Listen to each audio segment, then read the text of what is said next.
Hello বন্ধুরা, তোমরা সবাই কেমন আছো? আশা করি অনেক ভালো আছো। আর আমিও অনেক ভালো আছি। একটা ব্লগ নিয়ে চলে এসেছি। এই দেখো, মেয়ে সকালবেলা বাইরে বৃষ্টি পড়ছে আর মেয়ে খেলা করছে। দেখো, ওর খেলনা নিয়ে কিন্তু একটুও খেলা করছে না। দেখো, আমার সব মানে কাজের জিনিস বার করেছে। আর এটা হচ্ছে তোমাদের দাদাভাই এনে দিয়েছে নারকেল কোড়ার জন্যে। তো দেখো, খুবই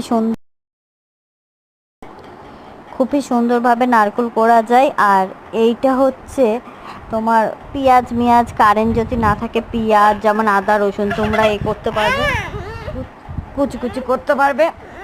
তো খুবই কাজের জিনিস দুটো এনে দিয়েছে, আমার খুবই কাজে লাগছে।